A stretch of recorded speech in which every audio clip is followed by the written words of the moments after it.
Welcome to Vibrant. నేను మీ శివాని. ప్రభాస్ నటించిన కల్కి చిత్రం జూన్ 27న విడుదల అయ్యి ప్రపంచవ్యాప్తంగా పాజిటివ్ టాక్ తో దూసుకుపోతుంది. ఇక రెండో వారానికి 1000 కోట్లను కలెక్షన్స్ అయితే రాబట్టి బ్లాక్ బస్టర్ గా అయితే చిత్రంగా నిలిచింది.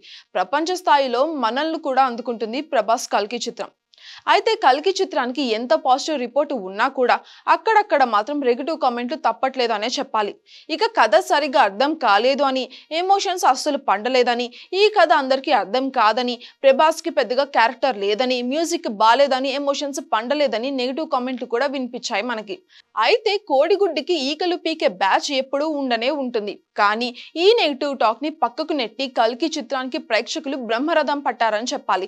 చాన్నాళ్ళ తర్వాత మరో తెలుగు సినిమా ప్రపంచాన్ని ఏలుతూ ఉండడంతో ప్రభాస్ ఫ్యాన్స్ ఫుల్ హ్యాపీలో ఉన్నారు. ఇక ఈ నేపథ్యంలో యూట్యూబ్ లో ఈ మధ్య బాగా పాపులర్ అయిన పూల చొక్క అలియాస్ పూల చొక్క నవీన్, అదే అతను రివ్యూవర్, కల్కి చిత్రానికి నెగిటివ్ రివ్యూ అయితే ఇచ్చారు. ఇక ఇతని రివ్యూలకు మంచి వ్యూవర్షిప్ కూడా ఉంది. పైగా అందరిలాగా ఏదో నోటికొచ్చింది చెప్పకుండా సినిమాల పైన పూర్తి అవగాహనతో రివ్యూ చెప్తూ ఉంటాడని ఇతని రివ్యూలకు మంచి క్రెడిబిలిటీ కూడా ఉంది. ఇక ఆ క్రెడిబిలిటీతోనే దాదాపు 6,19,000 సబ్స్క్రైబర్లను రాబట్టాడు పూలచొక్క. అయితే ఎప్పుడైతే కల్కి లాంటి బ్లాక్ బస్టర్ హిట్ చిత్రానికి నెగిటివ్ రివ్యూలు ఇచ్చాడో అప్పటి నుంచి పూలచొక్కకి బ్యాడ్ టైం స్టార్ట్ అయింది. ఇతని రివ్యూలలో చెప్తున్నట్టుగానే పుచుక్ పుచుక్ మని అన్సబ్స్క్రైబ్ కొట్టడం స్టార్ట్ చేశారు ప్రభాస్ ఫ్యాన్స్. ఆ దెబ్బతో ఒకసారిగా 6,19,000 సబ్స్క్రైబర్లు ప్రస్తుతానికి 5,90,000కి పడిపోయింది. గంట గంటకు పూలచొక్క యూట్యూబ్ ఛానల్లో సబ్స్క్రైబర్లు తగ్గిపోతూనే వస్తున్నారు. అంతేకాదు, మరోసారి ఇలాంటి తప్పుడు రివ్యూలు ఇవ్వకుండా ఉండేందుకు ప్రభాస్ ఫ్యాన్స్ అందరూ కూడా పూలచొక్క యూట్యూబ్ ఛానల్ పైన సబ్స్క్రైబర్ బటన్ ద్వారా దండెత్తుతున్నారని చెప్పాలి.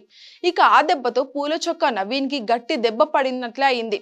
ఇంతకీ పూలచొక్క కల్కిని ఏమని రివ్యూ ఇచ్చాడు అంటే, కల్కిలో కాంప్లెక్స్ అనే ప్లేస్ ఉంటుంది కానీ స్టోరీ మాత్రం అంత కాంప్లెక్స్ గా ఉండదు. యాక్షన్ ఎపిసోడ్లు అంత గొప్పగా ఏమీ లేవు, నిరుత్సాహపరిచింది. సినిమా మొత్తం గ్రీన్ మ్యాట్ లోనే తీసారని మనకి బాగా తెలిసిపోతుంది. ఇక రియల్ స్ట్రక్చర్ కూడా ఏమీ ఫీల్ రాదు. పెద్ద గ్రేట్ అని కూడా సినిమా గురించి మనం చెప్పలేము. అతిథి పాత్రలు అలా వచ్చిపోతూ ఉంటాయి అంతే. కనీసం జైలర్ సినిమాలో ఉన్నట్టు కూడా ఉండవు అవి. ఇక ఇలాంటి సినిమా తీసినందుకు నాగశ్విన్ని వెన్ను తట్టాలి, కానీ అవి పెద్దగా వర్కౌట్ అవ్వలేదనే చెప్పాలి. అదే విధంగా ఎమోషన్స్ అంతా వర్కౌట్ కాలేదు. ఏంటే ఇది అనే ఫీలింగ్ కూడా కలుగుతుంది. సాంగ్స్ అయితే చాలా బ్యాడ్ గా ఉన్నాయి. నాగశ్విని తీసుకోవడం రాలేదో లేదంటే సంతోష్ నారాయణకి ఇవ్వడం రాలేదో అస్సలు అర్థం కావడమే లేదు. అదే విధంగా బ్యాక్గ్రౌండ్ స్కోర్ కూడా ఓకేగా ఉంది.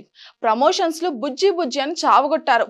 కీర్తి సురేష్ వాయిస్ బాగానే ఉంది కానీ కామెడీ అంత క్యూట్ గా లేదు. First half average, second half decent గా ఉంది. వావ్ అని ఈ సినిమాని ఏమీ అనలేము. అదే విధంగా ఈ సినిమాకి నేను ఇచ్చే టమాటోస్ 2.95 భయ్యా అంటూ కల్కి సినిమాకి 2.95 రేటింగ్ ఇచ్చాడు పూలచొక్క. ఈ రివ్యూకి 1 మిలియన్ వ్యూస్ పైగా వచ్చాయి.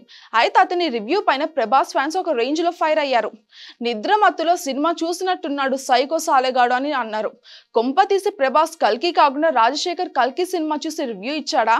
చీప్ లిక్కర్ తాగి సినిమా చూస్తే ఇలాగే రివ్యూలు వస్తాయి అంటూ పుచుక్ పుచుక్ మని పూలచొక్క బటన్ ని అన్సబ్స్క్రైబ్ చేశారు నెటిజన్లు.